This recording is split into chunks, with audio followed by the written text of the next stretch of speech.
안녕하세요. 예, 봉동교회 성도님들 오랜만에 뵙게 돼서 반갑습니다.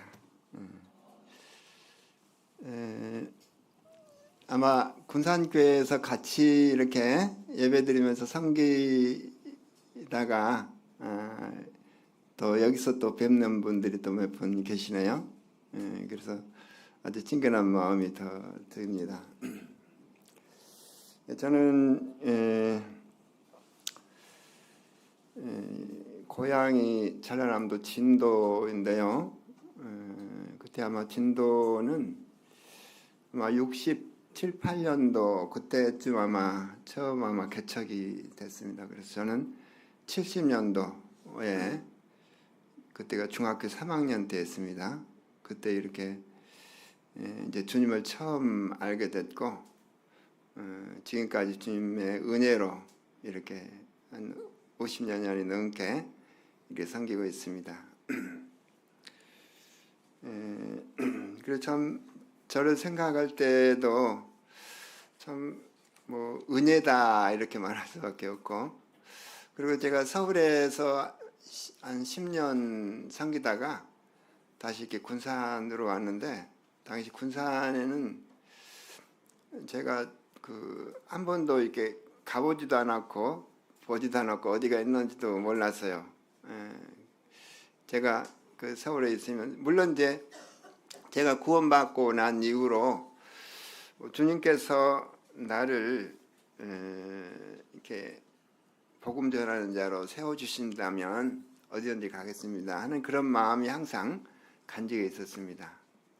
그렇게 섬기다가 제가 서울에 10년을 섬기면서 또 주님께서 이렇게 부르시는 어떤 음성이라 할까요?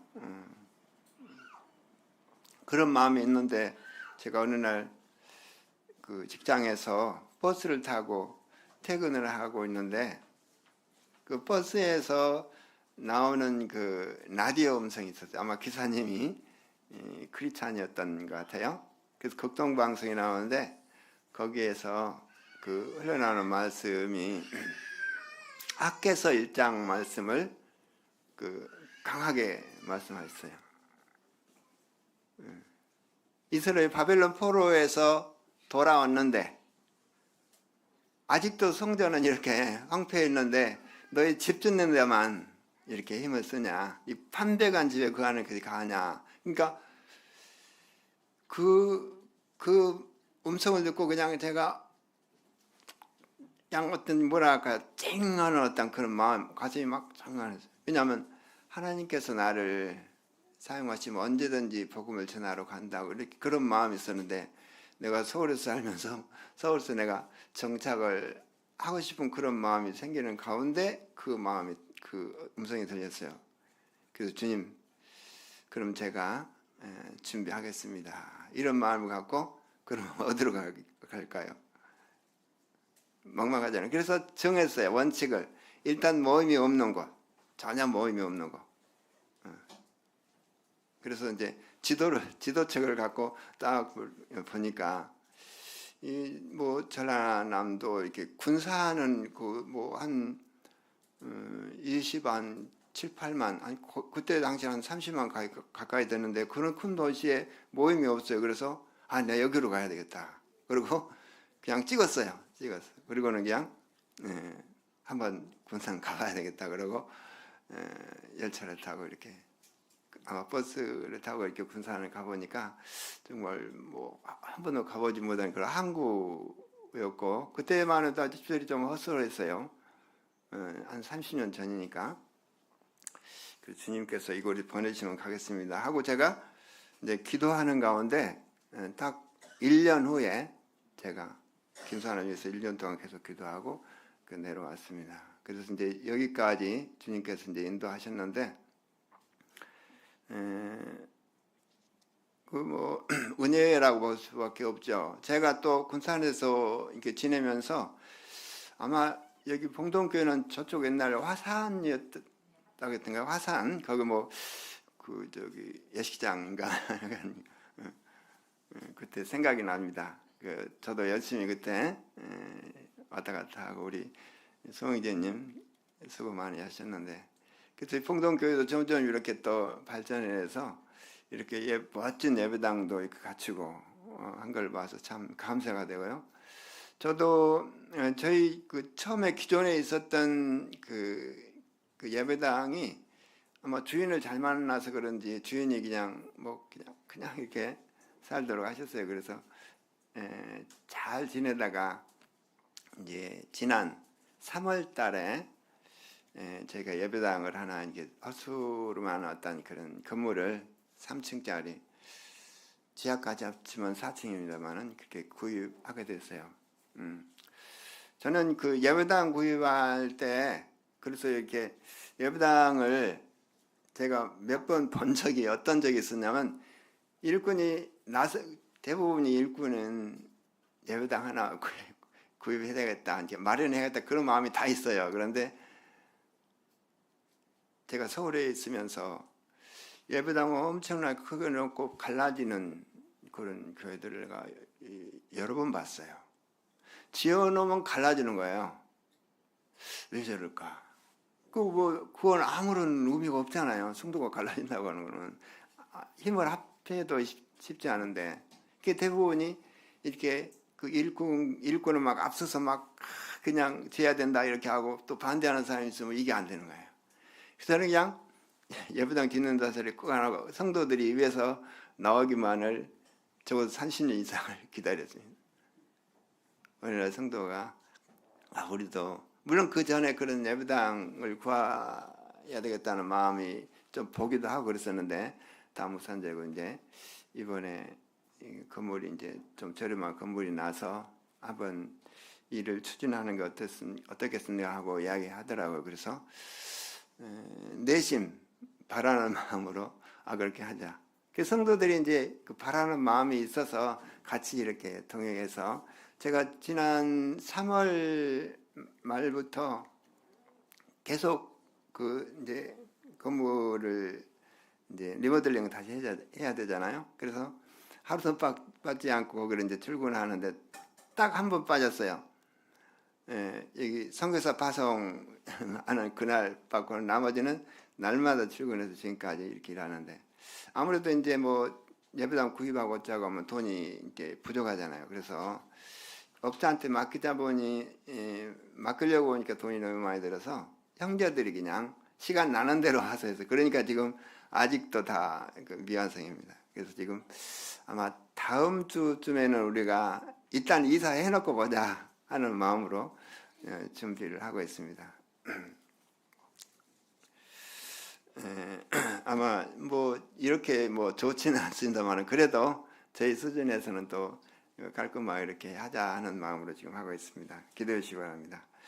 자, 오늘은 그래서 봉동교회 말씀을 한 시간을 부탁을 해서 대답을 해놓고 어떤 말씀을 전해야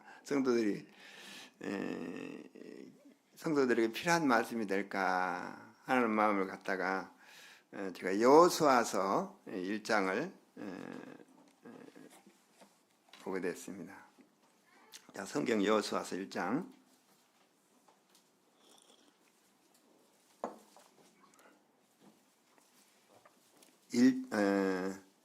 10절에서 18절까지입니다. 10절에서 18절 제가 먼저 한 절 읽고요. 성도님들 이어서 계속 한번 읽어보겠습니다. 10절 이에 여호수아가 그 백성의 관리들에게 명하여 이르되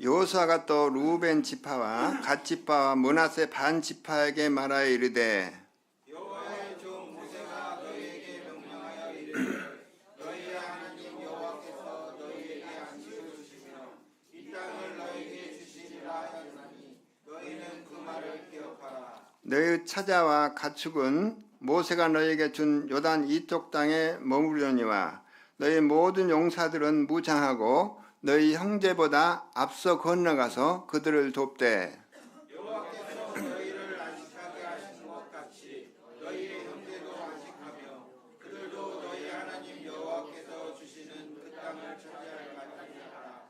그리고 너희는 너희 소유지 곧 여호와의 종 모세가 너희에게 준 하나님 쪽 그것을 차지할 것이니라. 그들이 여호수아에게 대답하여 이르되 당신이 우리에게 명하신 것은 우리가 다 행할 것이요 당신이 우리를 보내시는 곳에는 우리가 가리이다. 우리는 범사에 모세에게 순종한 것 같이 당신에게 순종하려니와 오직 당신의 하나님 여호와께서 모세와 함께 계신 것 같이 당신과 함께 계시기를 원하나이다. 누구든지 당신의 명령을 거역하며 당신의 말씀을 순종하지 아니하는 자는 죽임을 당하려니 오직 강하고 담대하소서. 아멘. 제가 시간을 좀 줄이기 위해서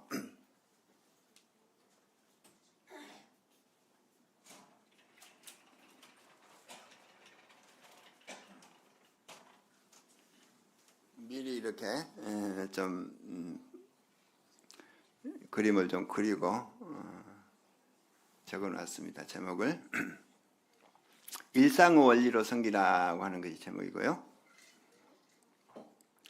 제가 이렇게 미리 이 그림을 그리는 이유는 우리는 기억이 말씀만 들을 때 기억보다는 그 시각적으로 본 기억이 또 오래 남기 때문에 말씀과 이 그림을 한번 잘 기억했다가 일상의 원리로 아마 적용하면 좋겠습니다. 그래서 일상 원리로 섬기라고 하는 것은 이 특별 은총과 일반 은총의 원리, 장기적인 안목의 원리, 강한 자의 섬김의 원리, 이렇게 세 주제로 정해봤습니다. 그래서 특별 은총과 일반 은총의 원리라고 할 때 하나님께서 여호수아에게 이스라엘 백성을 이끌고 가나안 땅으로 들어가라고 명령을 했습니다. 물론 이제 여호수아는 모세의 종이었죠. 모세. 그래서 그때 하나님께서는 두 가지를 준비시켰는데 여호수아는 하나님의 뜻대로 뭐라고 했습니까? 그 양식을 준비하도록 했어요. 양식을. 거기 11절에 보니까 양식을 준비하라. 그것은 또 거기에 루벤 지파, 갓 지파, 므낫세 반 지파. 그러니까 여기 보니까 루벤, 갓 지파, 므낫세이죠. 므낫세는 반 지파 이렇게 이야기합니다. 왜냐하면 므낫세 지파는 이쪽에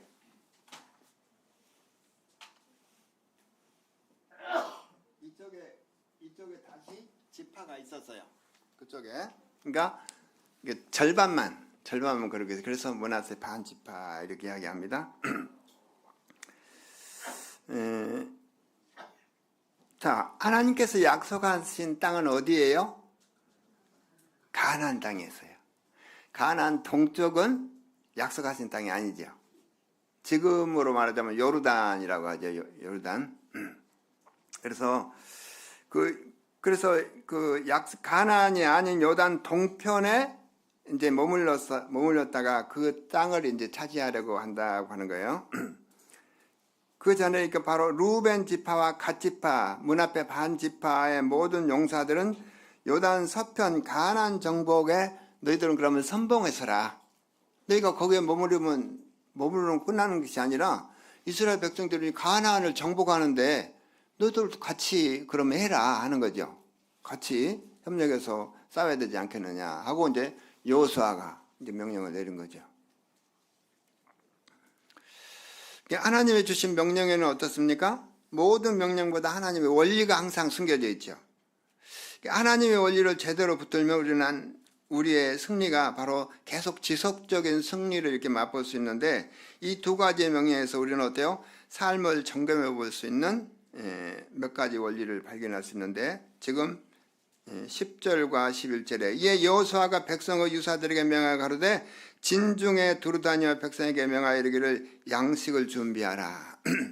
사흘 안에 너희가 이 요단을 건너 너희 하나님 여호와께서 너희에게 주사 차지하게 하시는 땅을 차지하기 위하여 들어갈 것이니라.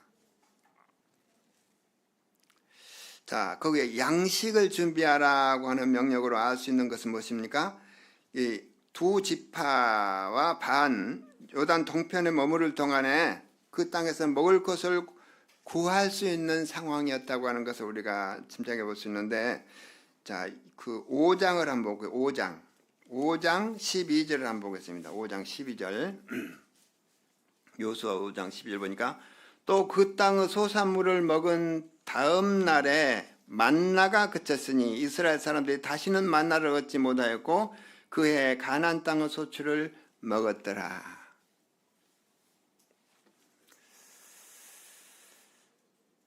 광야에서는 어떤 음식이 내렸어요? 만나. 저쪽 그 광야에서는 어떻습니까? 사람들이 만나를 계속 먹었어요. 많은 사람들이 자신의 별로 노력도 하지 않고 움직이지도 않고 하늘만 쳐다보면서 하나님이 채워주시는 것만 어떤 기다리는 것을 신앙이라고 생각할 수도 있는데 결코 그렇지 않죠?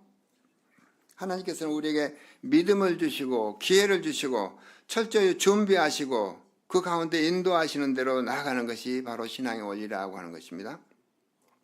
자, 엘리야가 갈멜산에 제단을 쌓을 때 하나님께서 제단을 다 쌓아놓자 그 안에 하나님의 불을 내려서 응답하셨어요. 언제요? 제단을 쌓아놓으니까. 자, 하나님께서 우리가 연약할 때는 어떤 은총? 특별 은총을 부어주십니다. 연약할 때는. 그러나 시간이 점점 지나가면서 우리가 성숙하게 되면 성숙할수록 특별 은총보다 바로 일반 은총을 통해서 역사하셔요. 다시 말하자면 처음에는 기적으로 일하시다가 나중에는 일상의 삶 속에서 계속 역사하신다고 하는 거예요. 만나는 그러면 일반 은총이에요? 특별 은총이에요? 특별 은총이겠죠. 그냥 광야에서 아무것도 없는 상태에서 음식을 내려주니까 특별 은총. 자, 이스라엘 백성들이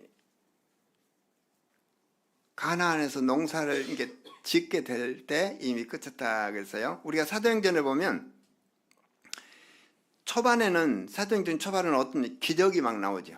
계속 기적의 연속이에요. 초반에. 그런데 나중에 시간이 점점 흐를수록 어때요? 그 말씀의 원리로 계속 대체가 됩니다. 기적은 점점 사라져요. 사도들이 귀신이나 나가라 하면 귀신이 막 나와서 재밌어가지고 주님 귀신들이 우리가 명령하니까 막 도망가대요.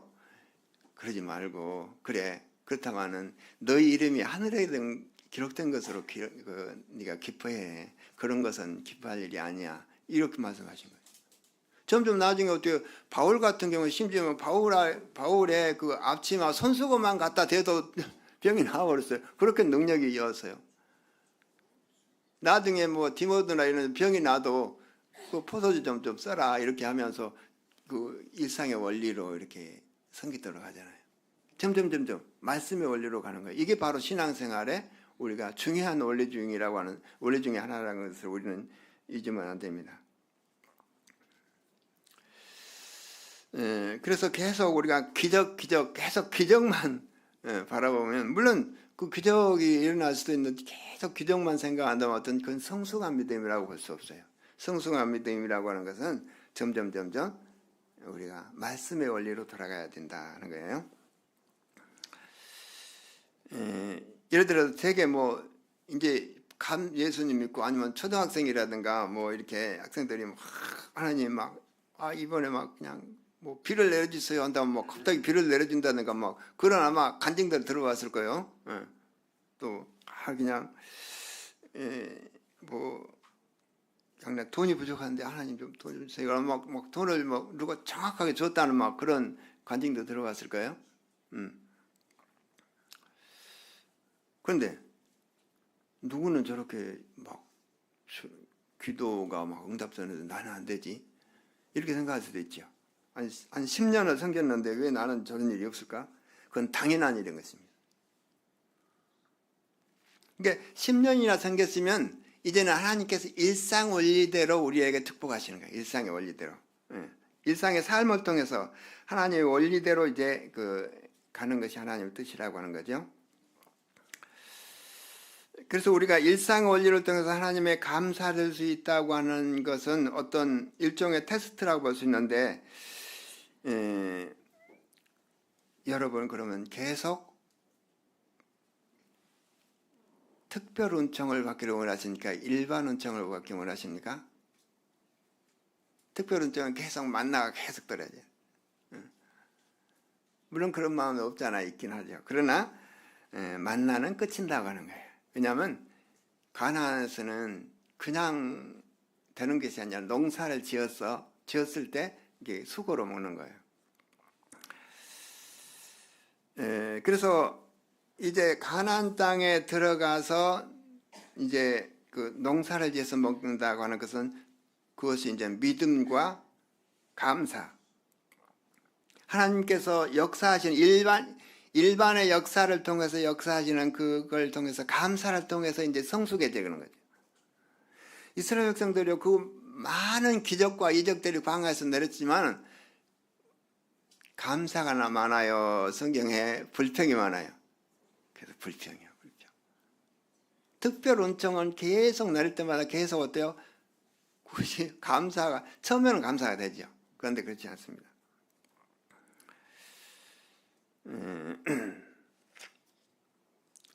여기서 우리는 중요한 원리는 바로 성도는 보통에 강해야 되고 바로 일상에 강해야 된다고 하는 거예요.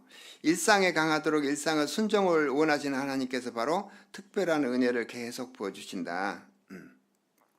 이런 원리를 붙들고 우리의 삶 가운데 임한 은혜가 우리의 삶이 일상이 되도록 힘쓰는 것이 우리가 필요하다. 자, 우리가 출애굽기 16장을 한번 열어볼까요? 앞으로 나가서 창세기 출애굽기죠?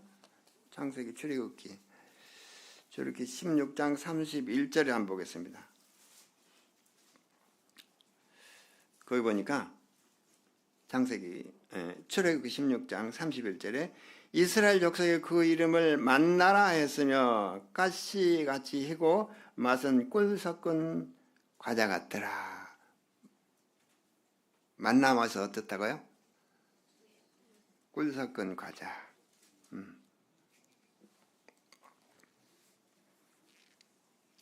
자, 16장 35절을 한번 볼까요? 35절에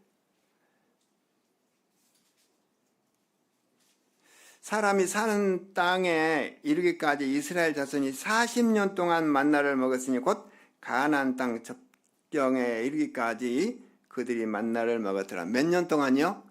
40년. 야, 40년을 그 기적 계속 기적의 역사 가운데 살았다고 하는 거예요.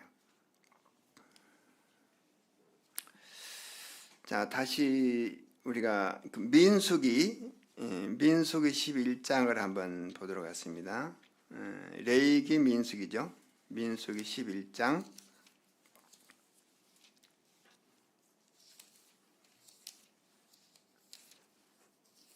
4절.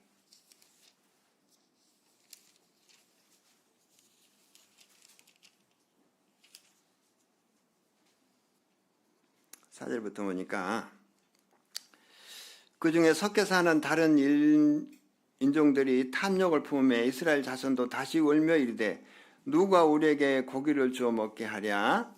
우리가 애굽에 있을 때 값없이 생선과 오이와 참외와 부추와 파와 마늘들을 먹은 것이 생각나거늘 이제는 우리 기력이 다하여 이 만나 외에는 보이는 것이 아무것도 없도다. 뭐라고 했습니까? 만나 외에는 없네.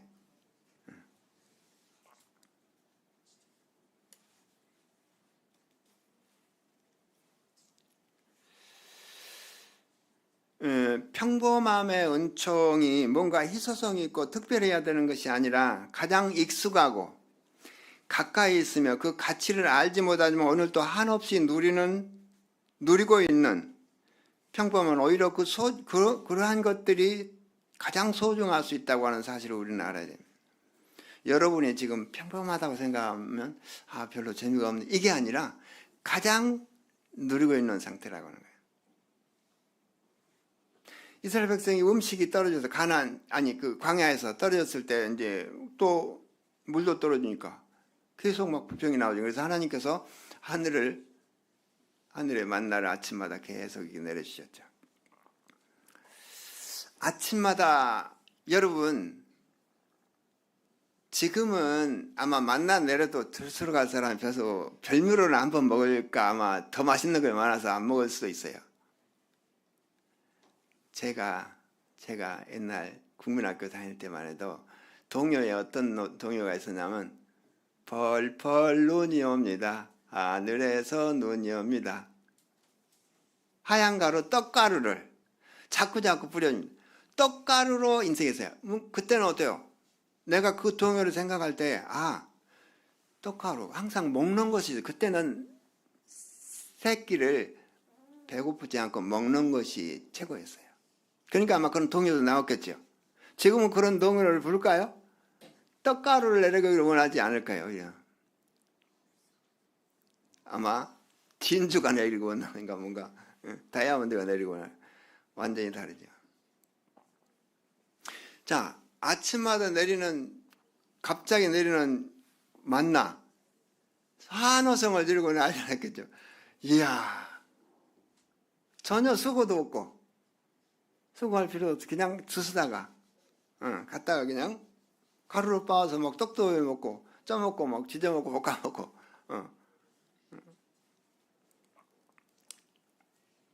그때 당시 한 장정이 60만이라고 그랬으니까 뭐 어린아이와 그 부녀자들을 합치면 한 300만은 아마 좋게 됐을 거예요.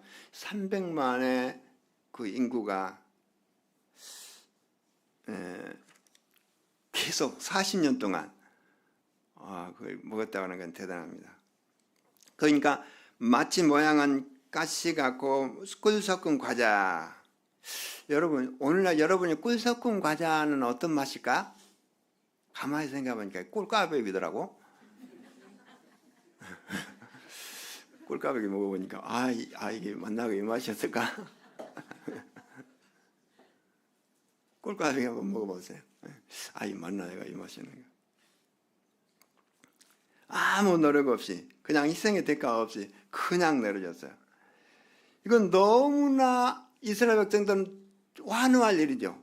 너무 기쁜 거죠. 광야에서 아무것도 먹을 것이 없는데 너무너무 감사하죠.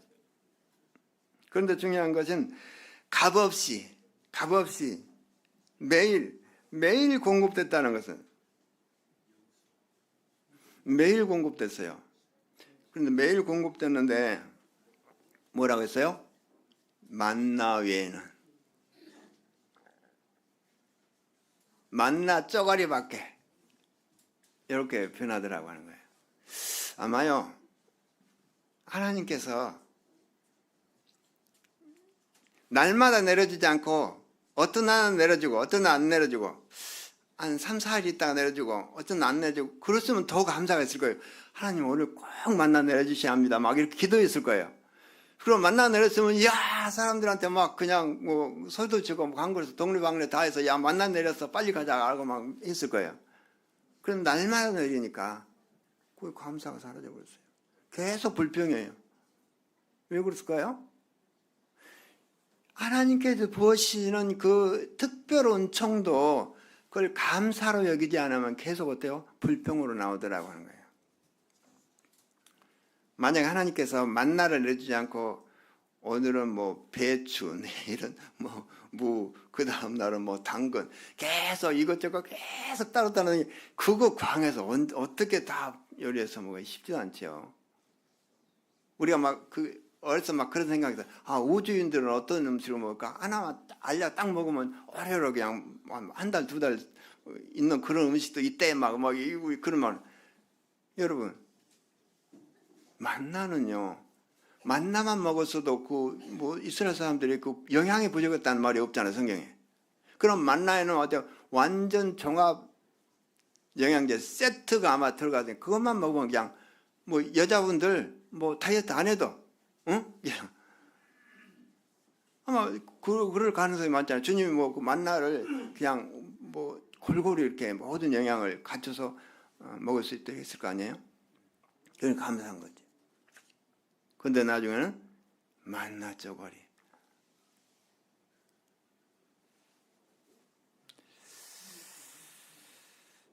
여러분 지금 아마 만나가 어디 있다 그러면 먹고 싶겠죠? 우리도 다 먹고 한번 그 맛이 어떤 맛일까? 물론 이제 꿀섞은 과자라는 말은 우리가 이제 이렇게 생각하면 되죠.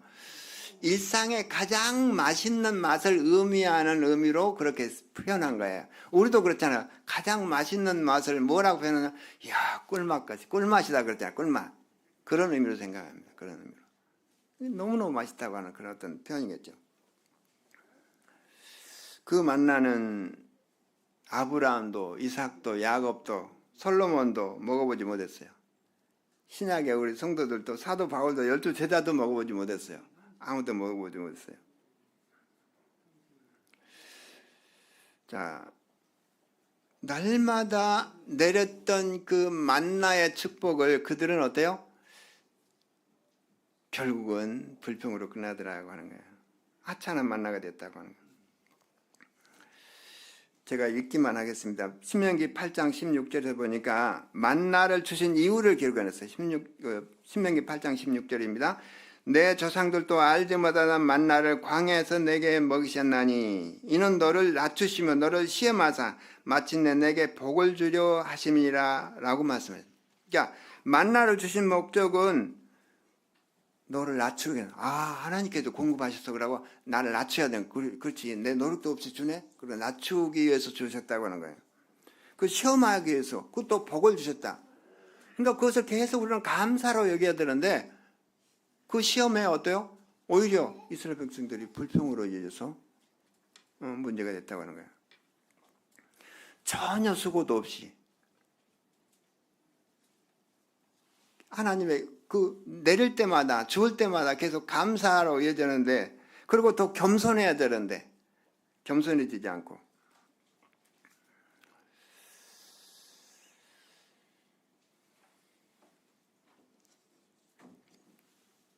일상에 가나안에 들어가서 농사를 지어서 음식을 먹는 그 음식은 뭐예요? 하나님께 주신 것이 아닐까요? 그것도 동일하게 주신 하나님의 만나예요. 그 일상으로 감사해야 돼. 이제는 일상으로. 여러분이 지금 누리고 있는 모든 누림은 만나의 누림 동일한 거예요.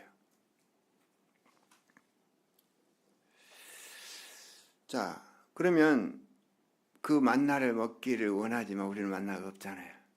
그러면 여러분이 지금 만나를 먹고 기뻐할 수 있다고 하는 사실은 뭡니까? 사실은 만나가 주어졌는데 여러분이 미처 생각할 수 못할 수도 있어요. 지금 주어졌어요. 그것이 바로 요한복음 6장 33절입니다. 요한복음 6장 33절 제가 읽겠습니다.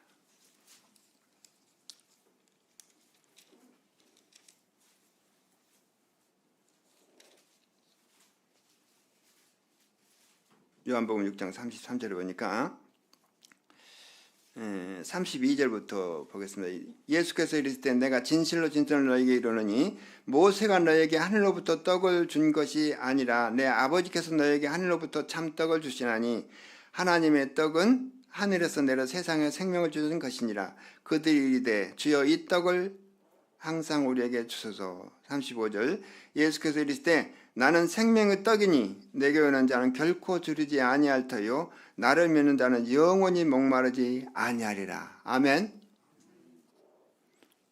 우리는 만나를 지금 소유하고 있는 거예요. 만나는 주의 복음을 상징합니다. 복음. 주님의 복음을 우리는 받았어요. 복음을 받은다는 우리는 만나를 받은 거예요. 그래서 항상 감사해야 돼요. 예수 그리스도 그분은 만나시잖아요. 그러니까 여러분이 신앙생활을 지금 10년, 20년 했는데도 아이고 뭐 특별하게나 재미가 없네. 그건 지금 만나를 생각하지 못하는 거예요. 예수 그리스도가 만나시라니까요. 우리의 생각을 온전히 온통 예수 그리스도, 그러니까 자나깨나 우리의 헛생각 외에는 다 일상 외에는 만나를 생각해요. 예수 그리스도. 그래야만 우리가 충만한 거예요. 항상 감사가 넘치는 거예요. 만나를 생각할 때, 예수 그리스도를 생각할 때 항상 감사가 넘치는 거예요. 그 10년, 20년 계속 더 섬길 때마다 더 감사가 넘치는 거예요. 그건 만나의 원리를 생각합니다. 그래서 어때요? 만나를 섬치 않은 이유는 겸손하게 하게. 그러면 주님을 섬기면 섬길수록 나는 더 겸손해야 되겠대요. 왜냐하면 주님을 생각하니까. 그 낮아지는 원리. 그러면 가나안 땅의 축복을 누리는 자와 누리지 못하는 차이를 바로 우리가 하늘에서 내려주신 예수 그리스도로 오늘날 동일하게 감사할 수 있는 그런 마음으로 사는 자는 항상 만나의 축복을 누릴 수 있다고 하는 거예요.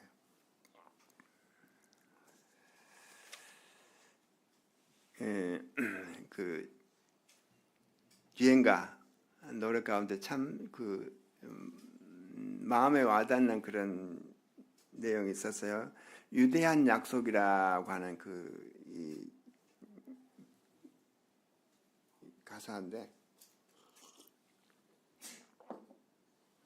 가사를 보니까 좋은 집에서 말다툼보다 작은 집의 행복을 느끼며 좋은 옷 입고 불편한 것보다 소박함에 살고 있습니다. 비가 오거나 눈이 오거나 때론 그대가 아플 때도 약속한 대로 그대 곁에 남아서 끝까지 같이 살고 있습니다. 유급한 순간 내 편이 있다는 건 내게 마음의 위안이고 거기에 평범한 것이 얼마나 소중한지 벼랑 끝에서 보면 알아요. 그런 내용이에요.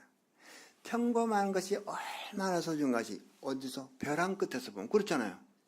내가 6.25 작전 때 내가 그 평범했던 것이 얼마나 감사하고. 여러분 교통사고 난다든가 갑자기 평생 불구로 살 수 있잖아요. 그런데 내가 평범하게 살았던 오늘 하루가 얼마나 감사한지 여러분 6.25 체험을 하게 돼요. 병원에 암 환자면 그 병에 가면 어떤 사람은 의사 선생님 제가 한 달만 더 살게 해주십시오. 하루만 더 살게 해주십시오. 간절히 바라는 그 바람을 나는 지금 살고 있어요. 그렇잖아요. 얼마나 감사합니까? 그 병원에 가보면 그냥 다 환자잖아요. 평상 우리가 늘 일어나는 일에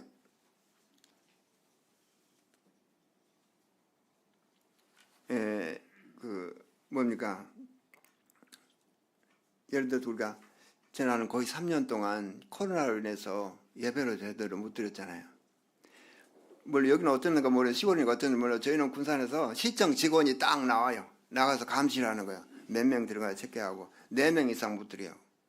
심지어 이게 스트레스 엄청나게 받아요. 계속 그렇게 하니까요. 성도들 믿음이 강해지는 성도가 있는 것만 아니면 떨어져 버려요. 그걸로 인해서 안 나온 성도가 지금 현재 있어요.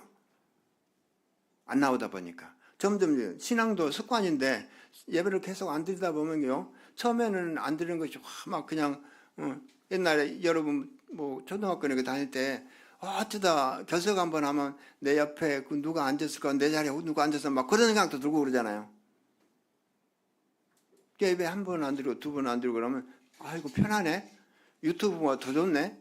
이렇게 생각이 되잖아요. 그러니까 점점 실제 우리 모임뿐만 아니라 전국 우리 전 기독교 교회에서도 마찬가지예요.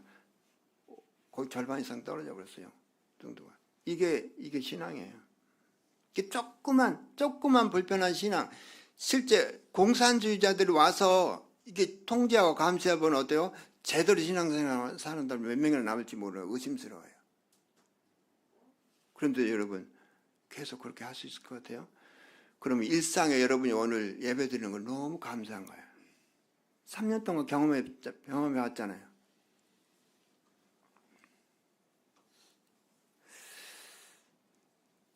아침에 눈을 뜬 거에 대해서 우리는 감사해야 돼요. 눈을 뜨지 못한 사람은 얼마든지 이 세상에 있어요. 뜨고 싶어도. 그래서 우리는 아침에 눈을 뜨는 것을 당연하다고 생각할 수도 있어요. 그러나 그렇지 않습니다. 우리가 여러분 은혜라고 하는 그 성경민의 찬송 알죠? 혹시 그 방송실에 이게 틀 수 있으면 한번 틀어주면 좋겠네요.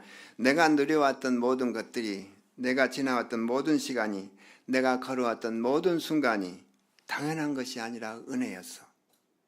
그럼 그 순간 지금까지가 당연하게 내가 여기 왔지. 이게 아니라 은혜였다고 하는 이 찬송가 이 가사말을 쓴 사람이 얼마나 참 그 주님 은혜를 생각할 때 이런 가사를 썼을까. 그래서 제가 이 찬송가를 제일 좋아하게 됐어요. 아침 해가 뜨고 저녁에 노을, 봄의 꽃향기와 가을의 열매, 변하는 계절의 모든 순간이 당연한 것이 아니라 은혜였어. 여러분, 봄, 여름, 가을 가는 거 당연히 갔네 이렇게 생각할 수 있잖아요. 다 은혜 아닙니까? 그 은혜를 누리고 싶어도 누리지 못하는 사람들이 조금 열대지방 가면 이런 우리가 이런 사계절 이런 못 누려. 아니면 에스크모나 그런 사람들은 이런 사계절을 못 누리잖아요. 정말 은혜입니다. 모든 것이 은혜, 하나 없는 은혜. 내 삶에 당연한 것 하나도 없었던 것을 모든 것이 은혜였어. 여러분, 당연하다고 생각하면 안 됩니다. 여러분, 모든 것이 당연하다고 생각하면 안 되는 거예요. 내가 아침을 먹은 것이 당연하다고 생각했습니까? 다 은혜였습니다. 내가 예배당에 예배드리러 온 것을 당연하다고 생각했습니다. 이것도 은혜입니다. 여러분, 뭔가 누군가는 차량의 도움을 받아가지고 왔어요. 그거 은혜잖아요. 정말 감사해야 돼요. 숨을 쉬는 거, 보고 듣고 모든 일상에 걸을 수 있는 다리, 발, 말씀을 듣는 거, 우리가 찬양하는 거, 여러분 입고 오는 좋은 옷들, 일상에 너무 감사한 것들이에요. 이걸 누리지 못하는 사람은 얼마든지, 우리는 일상에 감사하지 못하면 만나를 계속 불평하는 거와 똑같은 거예요. 우리나라 전 세계 50국가 중에 1위가 뭔지 아세요? 자살이에요. 외롭다고 생각해요. 사실 우리가 선진국이에요. 선진국. 세계 10대 부국이잖아요. 우리도. 그런데 우리가 헬조선 이런 나라 못 살아. 왜 우리나라 이래요? 이건 베푸는 소리예요. 우리가 일상에 너무너무 감사를 잃어버리면 안 돼요. 눈을 뜰 때부터 감사. 계속 내가 생활해. 움직이는 것 자체를 감사해야 돼요. 아멘입니까? 내가 이 땅에 태어나서 하는 것, 어린아이 시절과 지금까지 숨을 쉬며 꿈을 꾸는 삶, 당연한 것이 아니라 은혜였어. 내가 하나님의 자녀로 살며 오늘 찬양하고 예배하는 삶, 복음을 전할 수 있는 축복이 당연한 것이 아니라 은혜였어. 모든 것이 은혜.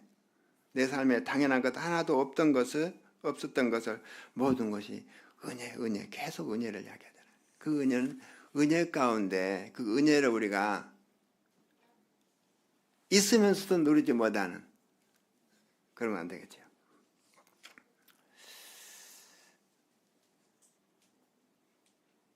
말씀을 듣다 보니까 시간이 너무 많이 되어버렸네요. 조금만 더 전하겠습니다. 장기적인 안목의 원리 두 번째는, 그러니까 여호수아 1장 12절과 14절, 여호수아가 또 루벤 지파와 갓 지파와 므낫세 반 지파에게 말하여 이르되 여호와의 종 모세가 너희에게 명하여 이르기를 너희 하나님 여호와께서 너희에게 안식을 주시며 이 땅을 너희에게 주시리라 하였나니 너는 그 말을 기억하라. 너희의 처자와 가축은 모세가 너희에게 준 요단 이쪽 땅에 머무려니와 너희 모든 용사들은 무장하고 너희 형제보다 앞서 건너가서 그들을 돕되. 자, 여호수아는 바로 루벤 지파, 갓 지파와 므낫세 반 지파에게 모세의 명령을 기억하라고 지금 이야기합니다. 자, 여호수아가 모세의 명령을 너희가 들었지 않느냐?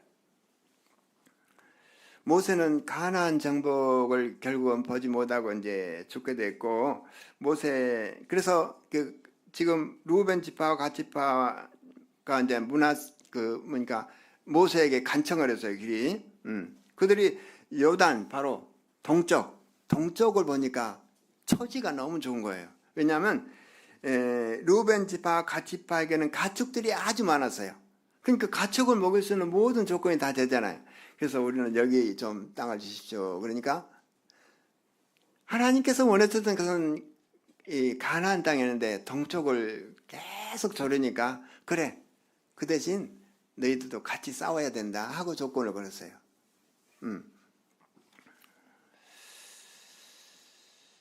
물론 그것은 어때요? 불순종이었습니다. 하나님께서 원하지 않는 그들이 보는 안목으로 보는 어떤 것을 구한 것은 불순종이었어요.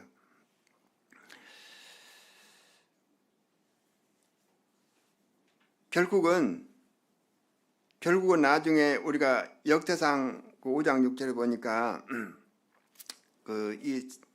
이 지파들은요, 아수르 빌레셀 왕에게 사로잡혀 가버려요. 그리고 다시는 돌아오지 못했어요. 그리고 지금 이스라엘 땅 보세요. 지금 현재 이스라엘 땅 오른쪽에는 이스라엘 지파가 한 명도 없습니다. 아무 지파가 없어요. 다 이스라엘 섭전, 바로 가나안 땅에만 지금 현재 정착하고 있잖아요. 하나님의 명령을 그때는 그때는 너무너무 좋아서 선택했던 것이 결국은 아니더라고 하는 거예요. 여러분, 우리도 믿음은 선택이잖아요. 선택. 내가 눈에 보이는 대로 선택할까? 아니면 하나님께서 말씀하신 것을 따를까? 순종할까? 이게 굉장히 중요합니다. 그래서 우리의 모든 결정은, 예를 들어서 예수 안 믿는 어떤 총각은 집안도 좋고 또 명문대학도 나오고 너무 멋있어. 근데 반면에 예수 믿는 형제는 별로 집안 형편도 별로 그러고 돈도 별로 없고 박력도 없이 보이고 게다가 그냥 좀 덜 떨어진 것처럼 보여. 그것이 바로 선택할 수 있어요. 그렇게 선택했던 많은 형제 자매들이 봤을 거예요, 주변에. 저도 봤어요. 그런데 결과가 좋지 않아요. 물론 잘 살고 있을 수도 있어요. 그런데 어때요? 그것이 축복일까요? 결코 그렇지 않습니다.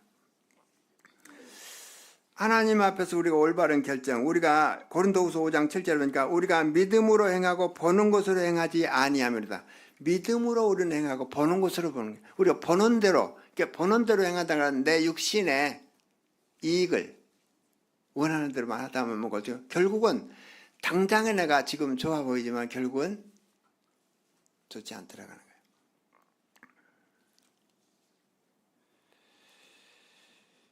창세기 13장에 나오는 로수 경우도 마찬가지죠. 아브라함과 롯이 가축대가 많아져가지고 점점 이제 어려움이 됐잖아요. 그러니까 아브라함이 롯에게 네가 선택해라. 그러니까 롯도 딱 보니까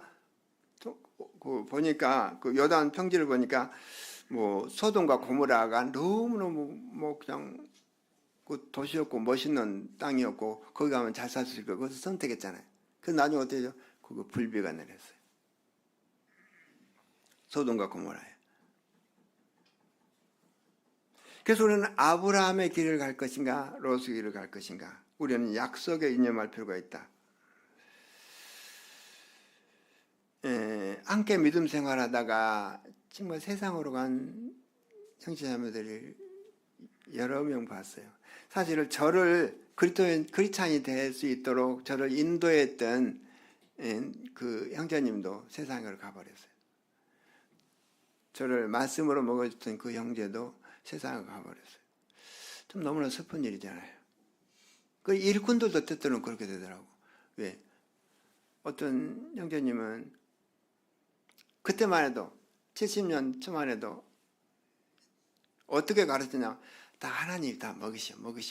그러는 거. 일꾼들은 하나님이 먹이시는 줄 알았어. 하나님이 어떻게 먹이시는. 그런데 가만히 보니까 사역을 하는데 먹을 것이 없어서 이제 가서 남의 일을 해주고 거기서 뭐 불이나 이런 거 쌀을 얻어다가 밥도 해먹고 이러더라고. 그 하나님 계속 먹이신다고만 그냥 계속 가르치니까 송도 시골에서 뭘도 몰라. 그냥 우리는 저도 어려서 그냥 하나님께 먹이신다 그러는데 실제 그 가정을 또 누려야 되니까 꾸려야 되잖아요. 자녀들도 있는데. 그런데 그 형제님 너무 어려우니까 어떤 자매님이 계속 이렇게 도움주고 계속 도와줬어요. 그 돕다 보니까 어때요? 감사가 됐지만 그것이 나중에 문제가 생겼어요. 그래서 돌아가 버리더니 세상으로 그 자매하고 놀아가 아내와 딸들을 자식들을 놔두고 그런, 그러니까 그건 일꾼들도 얼마든지 연약할 수 있어요. 그래서 일꾼들은 계속 일만 할 수 있도록 우리가 마땅히 밭을 가는 소에게 그 멍에를 씌우지 말라 그랬잖아요. 일꾼들이 다른데 계속 신경 쓰다 보면 어때요? 계속 그 어떤 세상 먹고 사는 일에 계속 움직이다 보면 제대로 이렇게 연약하게 빠질 수도 있다고 하는 것을 저는 보게 됐어요. 세 번째는 강한 자의 섬김의 원리 그랬는데 이렇게 두 지파 반의 행로가 계속 이제 결정됐고 이제 공동체를 그럼 누가 책임져야 되냐? 우리는 그 기둥이라는 말 있죠. 기둥.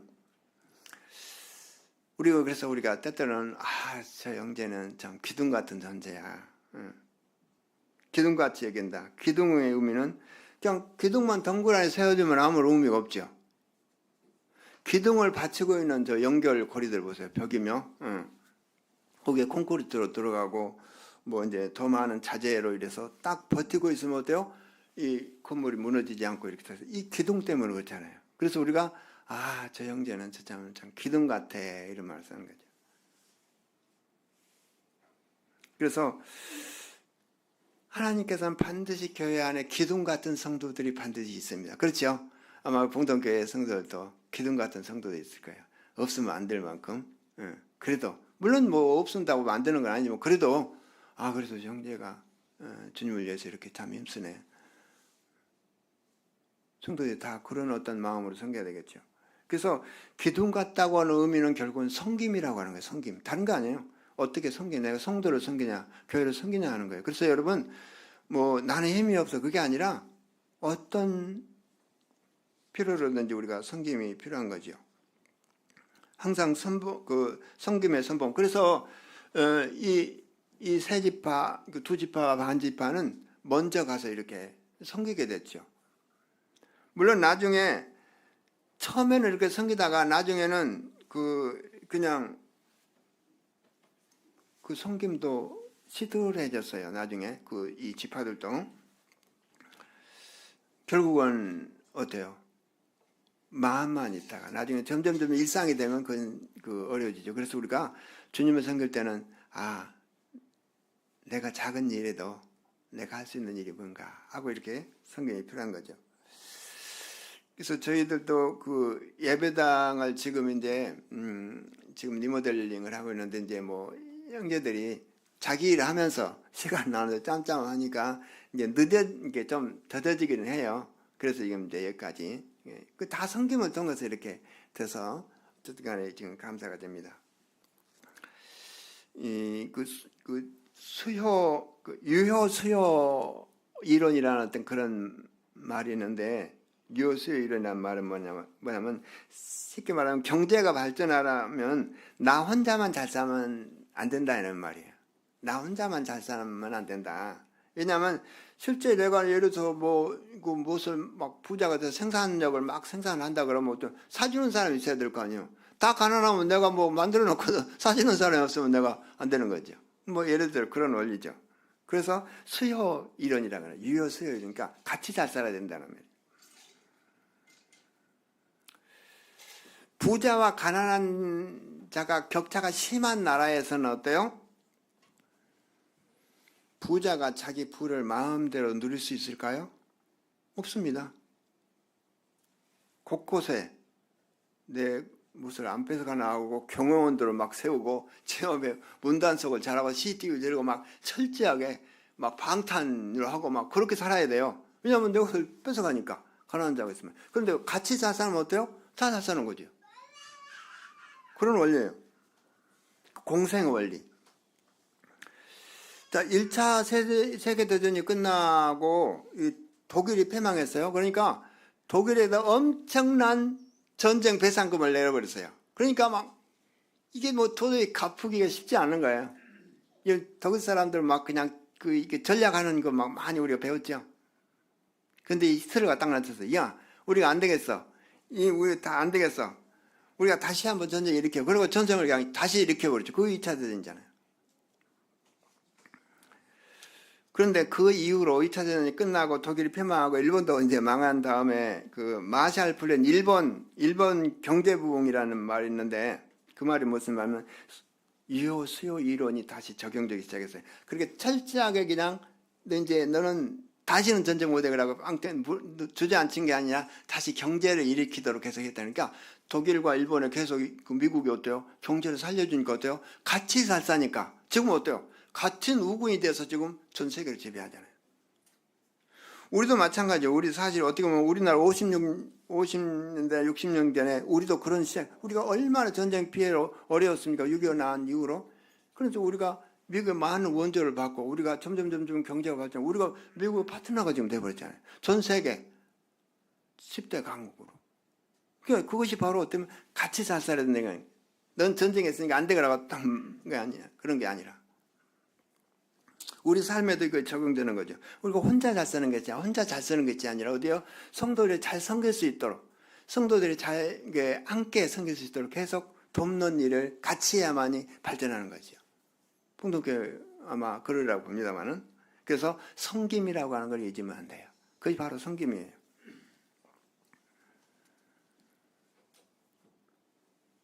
아론을 쌍는 지팡이 많이 들어봤을 거예요. 이스라엘 백성들이 계속 너희만 뭐 하나님의 뭐 명령을 받았어 막 서로를 하니까 하나님께서 자 각 지파 12지파에게 그 지팡이 그 성경은 두목들은 이제 지팡이를 갖고 나 거기서 성전 그 하나님의 그 대단 앞에 딱 놔두고 그 다음 날 딱 보니까 어때요? 아론의 지팡이만 싹이 싹 나고 막 꽃이 피고 열매까지 먹어버렸네. 살구나무. 그러니까 아론은 바로 하나님께서 세우신 바로 제사장이다 하는 것을 알려주니까 사람들이 그때부터 꼼짝 못하고 아론이 지금까지 아론 계통이니까 제사장이 계속 이어지잖아요. 교회도 마찬가지예요. 하나님께서 세우신 일꾼에 대해서 우리가 섬길 필요가 있어요. 네. 그래서 우리가 똑같은 형제인데 뭐 우리가 성경 사실은 원리상은 그렇지 않습니다. 성경에는 아까 그랬잖아요. 마지막에 당신의 말씀을 순종하지 않은 자는 죽음을 당하리니 우리가 순종하겠습니다. 철저히 순종하겠습니다 하고 우리 고백을 하잖아요. 우리는 가정에서는 어때요? 가장의 권위, 학교에서는 선생님의 권위가 있고 직장에서는 상사의 권위를 우리가 따르며 사는데 계속 권위에 저항하기도 하고 권위에 이렇게 도전하기도 하는데 성경은 뭡니까? 교회에서는 하나님의 권위에 순복하라. 오늘날 모든 교육은 권위를 도전하라. 권위를 파기하라 그러잖아요. 다 막 권위. 이게 아주 세상 교육이 점점 그건 마귀의 가르침입니다. 항상 권위에 우리가 순종할 필요가 있습니다. 모든 권위는 하나님께로부터 나온다. 그래서 우리는 이 권위가 잘못된 것이 아니라 권위주의가 잘못된 것이요. 권위주의에 대해서는 우리가 정할 필요가 있습니다만 권위는 항상 순복할 필요가 있다. 아버지의 권위에 도전하는 것은 뭐죠? 그를 지신 하나님을 도전하는 것이죠. 그래서 만약에 성경에는 아버지를 욕하거나 아버지를 때리거나 그러면 어때요? 성경은 죽이라고 했어요. 그렇잖아요. 왜냐하면 하나님이 부여하신 아버지라는 권위에 도전하는 거예요. 교회에서도 모든 질서에 순종하라고 하는 것은 그 하나님의 권위이기 때문에 우리가 그 사람이 나보다 뭐 잘나고 못나고 뭐 공부를 많이 하고 그걸 떠나서 하나님 세우신 권위 이것이 우리는 순복할 필요가 있다고 하는 거예요. 그래서 인도하는 자에게 순복하라. 우리가 일상의 원리로 여러분 누리고 있는 모든 지금 누리고 있는 일상이 얼마나 감사한지를 항상 염두에 두고 예수 그리스도께서 나의 일상이 되시고 나의 만나게 되시고 주님만이 혼자니 나의 하나님이십니다. 그 고백이 계속 일상에 이어지시길 바랍니다. 아멘입니까? 감사합니다. 그래서 시간이 좀 지났습니다만은 아무쪼록 봉동교회 성도들이 서로 섬김을 통해서 또 일상의 원리를 통해서 감사하는 신앙생활을 하시기 바랍니다. 또 뭐 우리 군산 가까우니까요. 또 한 번씩 방문도 해주시고요. 기도하겠습니다. 은혜로우신 아버지 하나님, 사랑하는 봉동교회 성도들이 특별 참 은총이 아니라 이제 일반 은총을 통해서 감사하는 삶을 살 수 있도록 도와주시옵소서. 또 섬김을 통해서 우리가 그 교회 질서를 통해서 주님을 섬길 수 있도록 도와주시옵소서. 감사드리며 예수님의 이름으로 기도합나이다. 아멘. 감사합니다.